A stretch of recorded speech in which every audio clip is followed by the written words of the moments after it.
ठीक है बच्चों, मैं क्या बोल रहा हूं कि कैसे डिफाइन किया है, f x is equal to mod x upon x when x is not equals to zero, zero when x is equal to zero.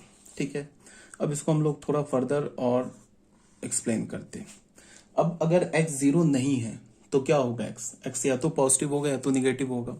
तो अगर x पॉजिटिव हमने मान लिया कि x जो है हमारा पॉजिटिव है, ग्रेटर देन जीरो है, तो ये मॉड तो सीधे हट जाएगा। तो मॉड हट जाएगा तो क्या हो जाएगा, x अपॉन एक्स की वैल्यू क्या होती है, 1। कब होगी, when x is greater than zero. और जीरो पर क्या है, x का वैल्यू जीरो पर y जीरो है। ठीक है, ये fx है ना, ये तो y के इक्वल है ना। अब अगर x का वैल्यू निगेटिव हमने माना, x लेस देन जीरो है, तो मॉड पे क्या होगा, एक माइनस आ जाएगा, माइनस एक्स अपॉन एक्स, ये क्या हो जाएगा, -1। तो हमारा फाइनल जो फंक्शन है, एफ एक्स जो फंक्शन है, वो कैसे डिफाइंड हो गया, वो हो गया -1 when x is +1 when x is greater than zero, zero when x is equal to zero, -1 when x is less than zero. ये डिफाइंड हो गया। ठीक है, तुम ऐसे कोई भी पॉजिटिव नंबर देखो, कोई भी मान लो कि तुम इससे क्या बोल रहा है कि जितने भी पॉजिटिव रियल नंबर है ना, उन सब का इमेज 1 आ रहा है, और जितने भी निगेटिव रियल नंबर है उन सब का इमेज -1 आ रहा है, और जीरो का इमेज 0 आ रहा है। फॉर एग्जाम्पल देख लो, मान लो कि x का वैल्यू तुमने 2 लिया, तो x तो ये तो 0 के इक्वल नहीं है, तो y का वैल्यू क्या होगा, यहां से लेंगे ना, इससे लेंगे, तो क्या होगा, मॉड ऑफ 2 अपॉन 2। तो 2 का मॉड क्या होगा, 2/2, क्या हो गया, 1 आ गया। कोई भी पॉजिटिव रियल नंबर ले लो, तुम मान लो x का वैल्यू मान लो 4.39 ले लो, तो y का वैल्यू क्या होगा, mod of 4.39, x upon x है ना, अपॉन 4.39, 4.39 का मॉड क्या होगा, 4.39 अपॉन 4.39 इज इक्वल टू 1। किसी भी पॉजिटिव रियल नंबर के लिए ये वैलिड है। ठीक है, अगर हमने कोई निगेटिव रियल नंबर ले लिया, मान लो ले लिया -1.23 ले लिया, तो फिर y क्या होगा, मॉड x अपॉन एक्स है ना, क्या होगा, -1.23 का मॉड अपॉन x का वैल्यू -1.23, तो -1.23 का मॉड क्या होगा, 1.23 अपॉन -1.23, ये क्या आ गया, -1। अगर हमने x का वैल्यू 0 लिया तो y 0 हो गया, ये तो अलग से डिफाइन कर रखा है। तो अब अगर मैं बोलूं कि इस फंक्शन का रेंज क्या होगा, तो तुम ऐसे देखो, ये क्या बोलते हैं, सारे पॉजिटिव डोमेन के लिए एक ही में जा रहा है, क्या इमेज आ रहा है, 1। सारे निगेटिव डोमेन के लिए क्या इमेज आ रहा है, -1, और जीरो के लिए क्या इमेज आ रहा है, 0। तो इस फंक्शन का जो रेंज होगा ना, वो क्या होगा, एक सेट होगा, एक डिस्क्रीट सेट होगा जिसमें सिर्फ 3 एलिमेंट्स होंगे। रेंज अगर फंक्शन का बोला जाए ना, तो रेंज आ जाएगा -1, 0, 1। बस यही 3 एलिमेंट होगा रेंज में, और कुछ नहीं होगा। और डोमेन फंक्शन का क्या हो जाएगा, ऑल रियल नंबर। अब आते हैं ग्राफ पर।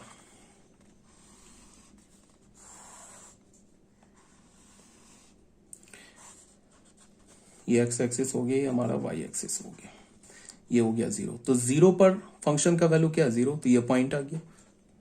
इसका मतलब क्या, 0,0 सेटिस्फाई कर रहा है, ये पॉइंट है ना ग्राफ पर, तो 0,0 सेटिस्फाई कर रहा है। ग्रेटर देन 0 के लिए क्या, पॉजिटिव एक्स के लिए क्या, 1, ऐसे मैंने ड्रॉ कर दिया, इसको 1 बोल दिया, इसको -1 बोल दिया।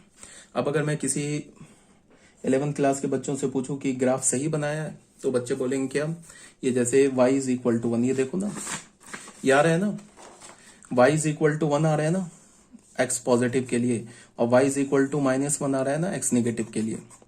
देखो पॉजिटिव के लिए क्या आ रहा है, y is equal to 1, positive x के लिए आ रहा है, निगेटिव x के लिए क्या आ रहा है, y इज इक्वल टू -1। तो ये जो हमारा ग्राफ है ना, ये क्या है, y इज इक्वल टू 1 का है, और ये क्या है, y इज इक्वल टू -1 का।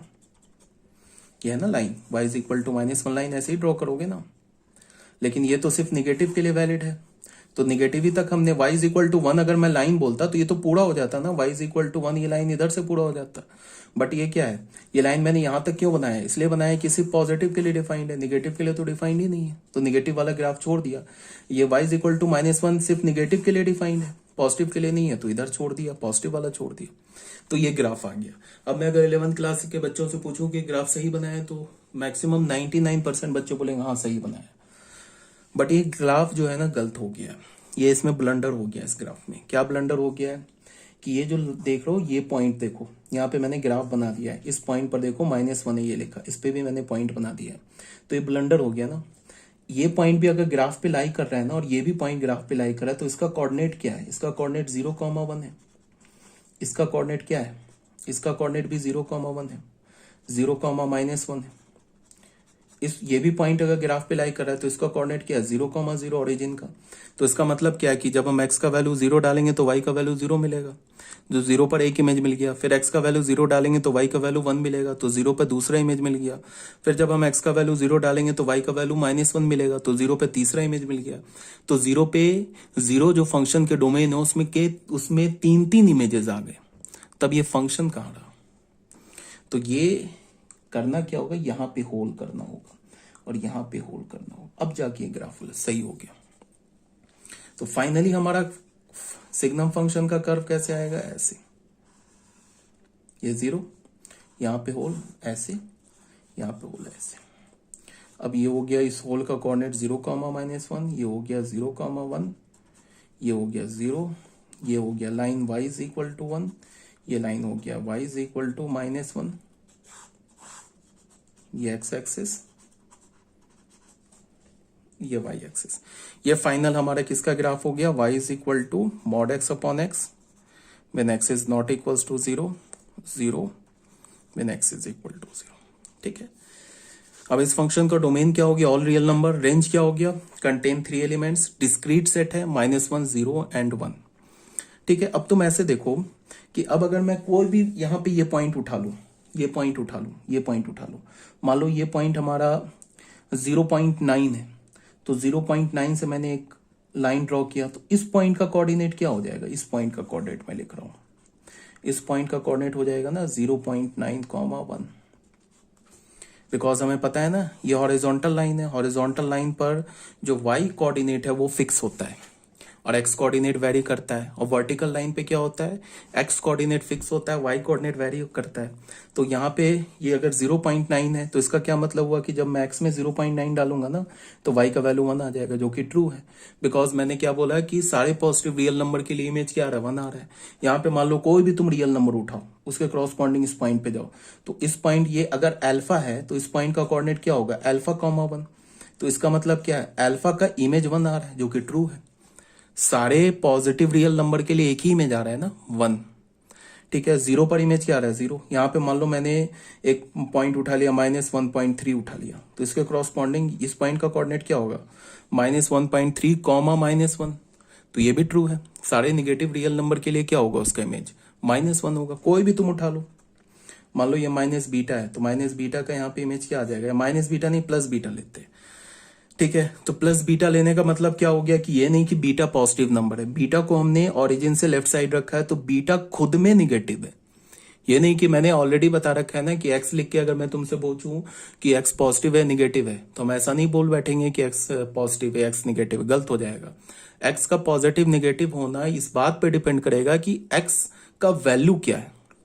अगर मैंने x का पोजीशन फिक्स कर दिया तो पोजीशन देख के बता सकते हो पॉजिटिव है निगेटिव है। जैसे हमने बीटा का पोजीशन फिक्स कर दिया ना, ओरिजिन से लेफ्ट है, अब बीटा खुद में निगेटिव है। अगर मैंने यहाँ पे अगर -β में लिखूं ना, तो फिर ये बीटा को क्या होना होगा? पॉजिटिव होना होगा, तभी तो पॉजिटिव इंटू -1 मिलके निगेटिव होगा, क्योंकि ये निगेटिव x एक्सिस पर है ना। तो अगर मैंने +β लिखा तो इस पॉइंट का कोऑर्डिनेट क्या होगा? बीटा -1। तो ये तो ट्रू है ना, कोई भी तुम पॉइंट उठाओ, यहाँ पे कोई भी रियल नंबर उठाओ, सबका इमेज क्या मिलेगा? यहीं पे मिलेगा। इस ग्राफ का y कोऑर्डिनेट तो -1 है। ठीक है, तो ये फंक्शन का सिग्नम फंक्शन हो गया हमारा। इसके बाद बच्चों आ जाओ मोस्ट इंपॉर्टेंट फंक्शन, जिसे हम क्या बोलते हैं? Exponential function. एक्सपोनेंशियल फंक्शन क्या होता है? इसको तुम ऐसे देखो, यहाँ पे ध्यान से देखो बच्चों, if a is any positive real number, हमारे पास अगर a स्मॉल a, ध्यान से देखो ये बहुत इंपॉर्टेंट फंक्शन है। एक्सपोनेंशियल फंक्शन के बाद हम पढ़ेंगे logarithmic function. If small a is any positive real number other than unity, then a function that associates each x belongs to R to a to the power x is called the exponential function। देखो क्या है यहां पे, क्या बोल रहा है कि हमारे पास a जो है ना, ये एक पॉजिटिव रियल नंबर है, ग्रेटर देन 0 है। And a is not equals to 1। मतलब अगर रियल नंबर लाइन पे ए को देखोगे ना तो ये 0 है, ये 1 है, तो ए का वैल्यू क्या हो सकता है? 0 नहीं हो सकता, बिकॉज 0 तो पॉजिटिव नहीं है।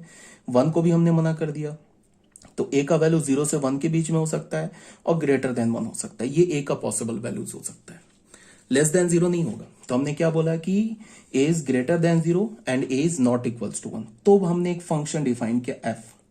क्या डिफाइन किया? आर से आर में क्या फंक्शन डिफाइन किया? y is equal to f x is equal to a to the power x, जहां पे a क्या है? Where a belongs to r plus -1, ये a। इसको हम क्या बोलते हैं? एक्सपोनेंशियल फंक्शन बोलते हैं।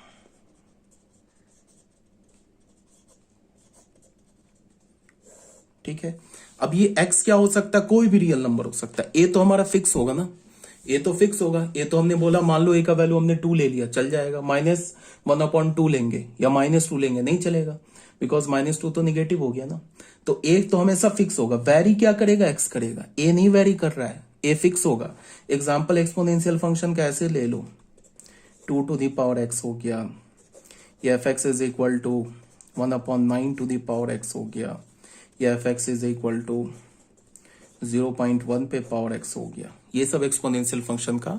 तो यहाँ पे x हमारा क्या होगा? x कोई भी रियल नंबर हो सकता है, जो डोमेन है, जो इनपुट है। और ये पूरा क्या होगा? ये y के इक्वल होगा। एफ एक्स है ना, ये y के इक्वल होगा, ये पूरा y के इक्वल होगा। मान लो कि हमने एफ एक्स ले लिया, 2 टू द पावर x लिया, इसमें हमने x का वैल्यू 2 डाला, तो f ऑफ 2, ये f ऑफ 2 हमारा y है, ये क्या होगा? 2 to the power 2 is equal to 4। तो हम क्या बोलेंगे कि जब हमने x का वैल्यू 2 डाला तो हमें y का वैल्यू क्या मिला? 4। इसका क्या मतलब हो गया कि 2,4 है ना, ये जो पॉइंट है, ये क्या होगा? Lies on the graph, on the graph of f x is equal to 2 to the power x। इसका जब ग्राफ ड्रॉ करेंगे ना तो उसमें ये पॉइंट होगा। और मैंने क्या बोला था कि किसी फंक्शन का ग्राफ कैसे ड्रॉ करते हैं? उसके डोमेन के हर एक पॉइंट का क्या निकाल लेते हैं? इमेज निकाल लेते हैं। तो अगर मान लो कि फंक्शन का डोमेन इनफाइनाइट सेट है, तो हमें इनफाइनाइट ऑर्डर्ड पेयर आ जाएंगे। उन इनफाइनाइट ऑर्डर पेयर को जब तुम ज्वाइन करोगे ना तो फंक्शन का ग्राफ आ जाएगा। ठीक है, तो बट यहाँ पे कोई सोच रहा होगा कि इनफाइनाइट ऑर्डर पेयर ज्वाइन कैसे करें, तो उसीलिए तो ग्राफ का अभी इनफाइनाइट ऑर्डर पेयर को, ये पॉइंट को हम ऐसे नहीं करते हैं कि इनफाइनाइट जो ऑर्डर पेयर मिलेंगे उसको एक्चुअल में ऐसे ऐसे प्लॉट करने लगेंगे, ग्राफ बना लेंगे, ऐसा नहीं होता है। ग्राफ का नेचर से देख के हम बता देते हैं कि ग्राफ ऊपर जा रहा है, नीचे जा रहा है, स्ट्रेट होगा, कर्व मारेगा, टर्न लेगा, कैसे क्या होगा वो हम 12th क्लास में पढ़ेंगे। जब हम लोग उसमें कंटिन्यूटी, डिफरेंशिएबिलिटी वगैरह पढ़ लेंगे ना, तो उसके बाद क्लियर होगा। तो अभी हमें उतने डिटेल में नहीं जाना है, बस तुम्हें अभी याद रखना है कि ग्राफ हम लोग बनाते कैसे हैं। सिर्फ अभी तुम्हें ग्राफ को रट जाना है डोमेन, रेंज, प्रॉपर्टी के साथ। तो ये एक्सपोनेंशियल फंक्शन आ गया।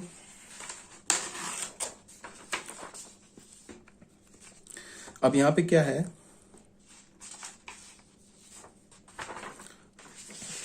हमने क्या बोला? एफ आर से आर हो गया, y is equal to f x is equal to a to the power x हो गया, where a belongs to R plus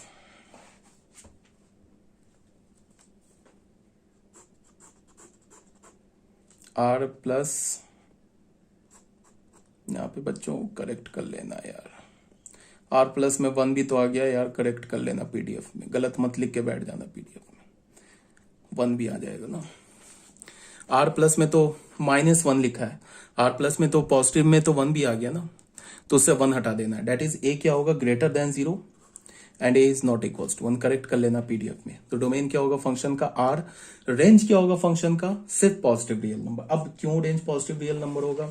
उसके लिए तुम ऐसे देखो, अगर मैंने ना एक ऐसे फंक्शन, एक्सपोनेंशियल फंक्शन ले लिया,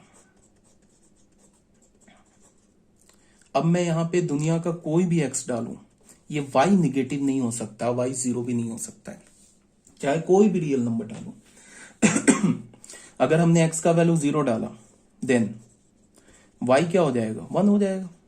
2 टू द पावर 0 इज 1। अगर हमने x का वैल्यू -1 डाला, देन y क्या हो जाएगा? 1/2 हो जाएगा। अगर हमने x का वैल्यू -1/2 डाला, देन y क्या हो जाएगा 2 टू द पावर माइनस 1/2 क्या हो जाएगा 1/2 टू द पावर 1/2 ये क्या हो जाएगा 1/√2 तो ये भी तो पॉजिटिव आया। तो मैं क्या बोल रहा हूं कि तुम x का कोई भी वैल्यू डालो y हमारा निगेटिव नहीं हो सकता, y जीरो नहीं हो सकता, तो फिर y हो क्या सकता है पॉजिटिव हो सकता है। तो y क्या हो गया बिलोंग्स टू 0 टू इंफिनिटी। तो फंक्शन का रेंज क्या हो गया 0 टू इंफिनिटी। एक तो तुम्हें ये याद रखना है डोमेन फंक्शन का क्या हो गया, डोमेन फंक्शन का हो गया ऑल रियल नंबर। x तो हम कुछ भी डाल सकते हैं ना, तो फंक्शन का डोमेन हो गया ऑल रियल नंबर, रेंज क्या हो गया positive real number 0 to infinity. ठीक है, ये आगे बात समझ में। अब हमें करना क्या है कि अब हम लोग ना दो केसेस ले लेते हैं। दो केसेस लेने का क्या मतलब है, तुम इसको ऐसे देखो, यहां पे केस 1 लेते हैं, बात को बिल्कुल ध्यान से देखो। केस 1 हमने क्या बोला कि व्हेन, अभी हमने क्या बोला कि जो a होगा वो कहां से कहां तक लाई कर सकता है 0 से लेके इंफिनिटी तक, सिर्फ 1 को छोड़ के। तो a क्या होगा, एक तो 0 से 1 के बीच में हो सकता है और एक a क्या होगा ग्रेटर देन 1 हो सकता है। ठीक है, तो हमने दो केस बनाया। एक बार हमने a को ग्रेटर देन 1 बोल दिया। ठीक है, a को हमने क्या बोल दिया, जो बेस है ना उसको हमने ग्रेटर देन 1 बोल दिया। तो अब तुम ऐसे देखो, एक एग्जांपल लेके y is equal to f x is equal to हमने 2 टू द पावर x लिया, इसमें a है ना ग्रेटर देन 1। ठीक है, अब अगर तुम ऐसे सोचो, अगर मैंने ना x का वैल्यू, x अगर हमने 0 डाला, एक पर्टिकुलर एग्जांपल लेके बता रहा हूं, फिर इसको हम जनरलाइज कर देंगे। अगर हमने x का वैल्यू 0 डाला तो यहां से y का वैल्यू क्या मिल गया 1, तो यहां से मैं क्या पता चल गया 0,1 ग्राफ पर होगा। अब अगर मैं x का वैल्यू ना, अब अगर मैं x का वैल्यू ग्रेटर देन 0 डालता हूं, देन y जो कि 2 टू द पावर x के इक्वल है, ये ग्रेटर देन 1 आएगा, 1 से बड़ा आएगा। कोई भी डाल के देख लो, कोई भी वैल्यू, अगर तुमने x का वैल्यू 0.1 भी डाला ना तो 2 टू द पावर 0.1 1 से ग्रेटर नंबर है। अगर तुमने x का वैल्यू 0.4 भी डाला ना या 0.5 डाला, तो अगर मान लो कि तुमने x का वैल्यू 0.5 डाला, देन y क्या हो जाएगा 2 टू द पावर 0.5, ये क्या हो जाएगा 2 टू द पावर 5/10 1/2, तो क्या हो जाएगा √2। तो √2 का वैल्यू अप्रॉक्स किसके इक्वल होता है 1.414 के, 1 से ग्रेटर नंबर है कि नहीं। तो मैं क्या बोल रहा हूं कि अगर तुमने x का वैल्यू ग्रेटर देन 0 डाला ना तो y क्या मिलेगा 1 से बड़ा मिलेगा, और अगर तुमने x का वैल्यू लेस देन 0 डाला तो y का वैल्यू क्या मिलेगा 1 से छोटा मिलेगा। अगर हमने x का वैल्यू लेस देन 0 डाला ना, देन y क्या होगा, y जो कि किसके इक्वल है 2 टू द पावर x के इक्वल है, ये लेस देन 1 मिलेगा। एग्जांपल देख लो, x का वैल्यू -1 डालो, देन y क्या हो जाएगा 2 टू द पावर -1, ये क्या हो जाएगा 1/2, ये जो कि 1 से छोटा है। बट 1 से छोटा हो क्या ऐसा मत समझना कि y निगेटिव में चला जाएगा, y कभी 0 नहीं होगा, y कभी 0 नहीं हो सकता।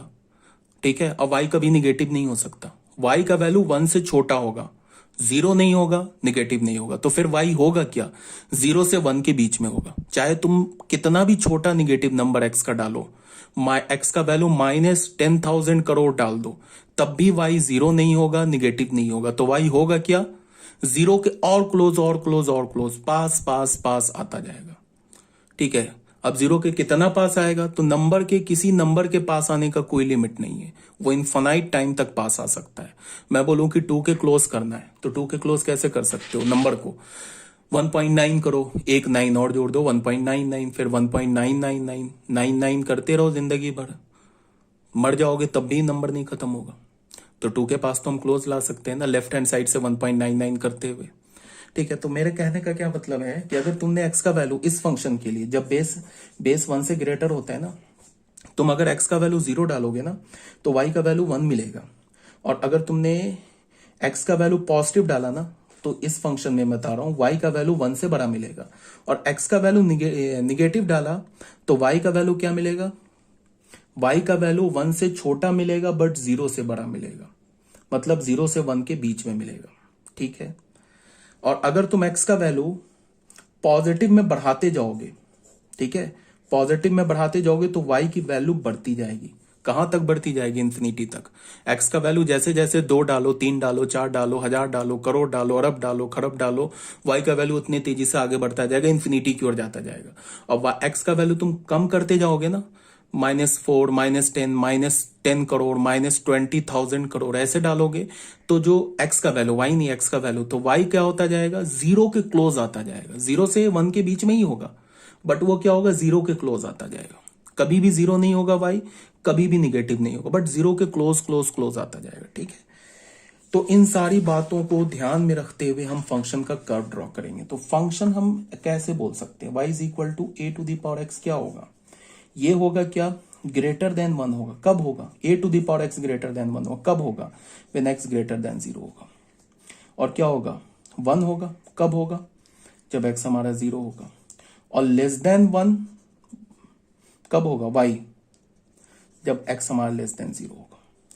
तो इसको ध्यान में रखते हुए फंक्शन का जो कर्व होगा वो कुछ ऐसा हो जाएगा। देखो, डोमेन तो फंक्शन का क्या है? All real number. ये तो ओरिजिन हो गया, ये 1 है। अब अगर तुम देखो x को तुम निगेटिव लोगे, डोमेन कहां रखते हैं? x एक्सिस पर। और कोडोमेन कहां रखते हैं? y एक्सिस पर। ये पॉइंट हमारा 1 है। 0, इस पॉइंट का जो कोऑर्डिनेट है वो हमारा है 0,1। तो 0 पर फंक्शन का वैल्यू क्या आ रहा है? 0। अगर हम x की वैल्यू बढ़ाते जाएंगे ना पॉजिटिव में, तो फंक्शन का वैल्यू ऐसे बढ़ता जाएगा। ठीक है, और x की वैल्यू कम करते निगेटिव में जाएंगे ना, तो फंक्शन का वैल्यू ऐसे घटता जाएगा। ऐसे ऐसे ऐसे ऐसे 0 के क्लोज आता जाएगा। ऐसे करके छोड़ देते। इसका ये नहीं मतलब कि ये लाइन आके ऐसे कट कर जाएगा, वह गलत हो जाएगा। कट करने का मतलब ये कहीं भी जाके कट नहीं करेगा। चाहे इसको तुम कितना भी पीछे करो, ये कभी कट नहीं करेगा। क्लोज क्लोज क्लोज क्लोज आता जाएगा, कट नहीं करेगा। अगर मान लो यहाँ पे जाके कट कर दिया ना, तो ये कितना भी पीछे कट किया तो ये कोई तो पॉइंट होगा ना एक्स एक्सिस पर। मान लो 25,000 करोड़ है, तो 25,000 करोड़ एक्स का वैल्यू लोगे तो फिर वाई का वैल्यू तो 0 आ जाना चाहिए फिर, बिकॉज इसका 25,000 करोड़ कॉमा 0 कोऑर्डिनेट होगा, जो कि पॉसिबल ही नहीं है। इस नंबर पे y is equal to 2 to the power x पे तुम x का कितना भी निगेटिव छोटा वैल्यू डालो, y कभी 0 नहीं आ सकता। तो इसका मतलब ग्राफ यहां कट नहीं करेगा, ग्राफ ऐसे ऐसे क्लोज आता जाएगा, क्लोज आता जाएगा, क्लोज आता जाएगा। कहने का मतलब ग्राफ कैसा बन गया? ऐसा क्लोज ऐसे आएगा, ये उठ के ग्राफ ऐसे निकल जाएगा। ये पॉइंट हो जाएगा 0,1। इस पॉइंट का कोऑर्डिनेट्स ये 0। ये देखो ये ऐसे क्लोज आता जाएगा, क्लोज क्लोज क्लोज क्लोज। अब ज्यादा बनाएंगे तो कट कर जाएगा, बट ये कभी भी इक्वल कट नहीं करेगा, ना टच करेगा, ना क्रॉस करेगा इस लाइन को, एक्स एक्सिस को। अब जैसे इसको तुम ऐसे देखो,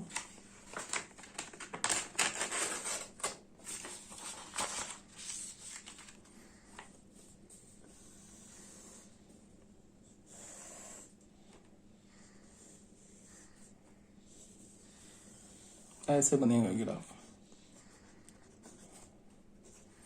यहां पे देखो, यहां पे मान लो 2 है, ठीक है, 2 डोमेन में फंक्शन के। इस पॉइंट का कोऑर्डिनेट क्या होगा? 2,4, क्योंकि हमने फंक्शन क्या लिया है? 2 टू द पावर x लिया है, तो x का वैल्यू 2 डाला तो y का वैल्यू 4 मिल गया। फिर मान लो ये 3 है, इस पॉइंट का कोऑर्डिनेट क्या होगा? 3,9। इसके बीच में मान लो ये पॉइंट यहाँ पे डाला 2.5, तो कोऑर्डिनेट क्या होगा? 2.5, 2 टू द पावर 2.5। ठीक है, ये पॉइंट 1 हो गया। x का वैल्यू डाला 0। अब अगर हमने यहाँ पे x का वैल्यू -1 डाला ना, तो यहां से ये पॉइंट मिला ना, इस पॉइंट का कोऑर्डिनेट क्या होगा? -1, 1/2। 2 पे पावर -1 डालो ना, क्या हो जाएगा? 1/2। तो यहां से इस पॉइंट का कोऑर्डिनेट क्या हो जाएगा? इस पॉइंट का यहां लिख रहा हूं कोऑर्डिनेट, इस पॉइंट का कोऑर्डिनेट 0,1/2 हो जाएगा। तो तुम्हें समझ में आ रहा है ना कि अगर हम यहां से और आगे बढ़े ना, तो ये यहां जाएंगे और यहां पे जाएंगे तो इसका y कोऑर्डिनेट और छोटा मिल जाएगा, मीन्स y का वैल्यू और छोटा मिल जाएगा। और यहाँ पे और आगे बढ़े तो ये इसके नीचे और जाएगा, तो y का वैल्यू और छोटा मिल जाएगा। तो कभी भी यहाँ पे जाके ना ऐसा नहीं होगा, ये 0y का वैल्यू कब मिलेगा? जब ये लाइन इसको ऐसे यहाँ पे टच कर जाए, तो ये टच तो करेगा नहीं। तो इसका मतलब तुम जैसे x का इधर वैल्यू बढ़ाते जाओगे ना, y का वैल्यू ऊपर से ऐसे नीचे की ओर बढ़ता जाएगा, बट कभी भी ऑरिजिन पे नहीं पहुंचेगा। समझ रहे हो ना बात को? थोड़ा सा बड़ा बनाते हैं, ऐसे बनाते हैं। यहाँ पे लेंगे -1, तो -1 पे क्या मिल रहा है, ये मान लो ये 1/2 है, y का वैल्यू 1/2, ये -1, इसका कोऑर्डिनेट क्या होगा -1, 1/2। और आगे बढ़े, देखो और y का वैल्यू घट गया, और आगे बढ़े और घट गया, और आगे बढ़े और घट गया, ऐसे ऐसे घट रहा है ना। देख लो y क्या होता जा रहा है, ये 1 है। x को हम जितना इधर बढ़ाएंगे ना, y ऊपर से नीचे घटने लगेगा, कभी भी इस पे नहीं पहुंचेगा y। इस पे पहुंचने का मतलब कि ये जो ग्राफ है ना, आगे जाके इसको कट करेगा या टच करेगा, जो कि पॉसिबल ही नहीं है। तो फंक्शन का डोमेन क्या हो गया, फंक्शन का डोमेन हो गया हमारा ऑल रियल नंबर। फंक्शन का रेंज क्या हो गया, r प्लस बोलने का मतलब 0 to infinity एक्सक्लूडिंग 0। तो ये बात समझ में आ गई होगी क्या बोला जा रहा है तुम लोगों को।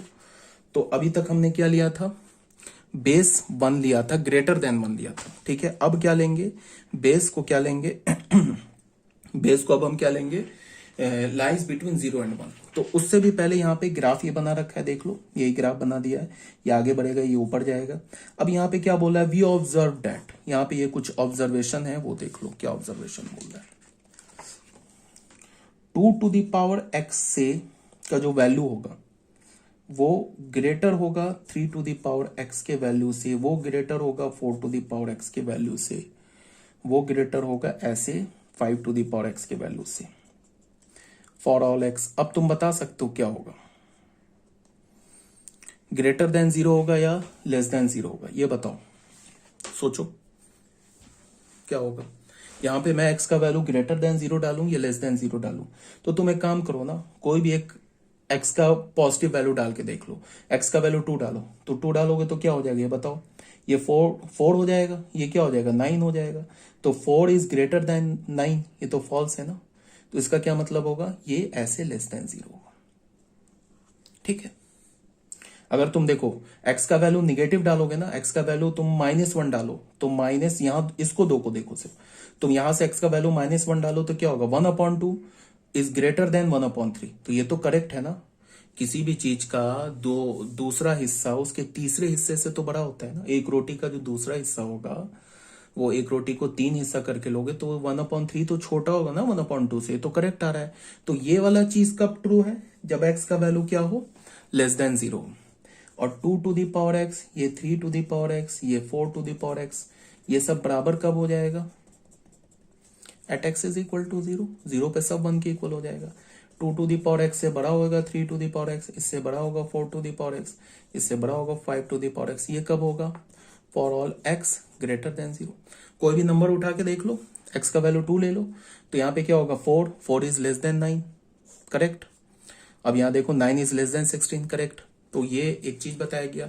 ये क्यों बता रहा हूं, बस एक ग्राफ में मैं क्या कर रहा हूं, ऐसे देखो,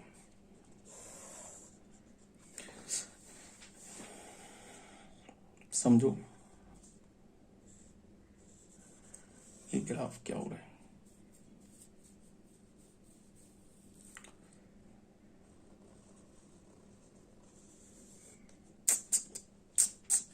कट हो गया यार, नहीं है कट, ये बच्चों तुम समझ रहे हो ना, ये लाइन नहीं है यार, ये गलती से कट हो गया।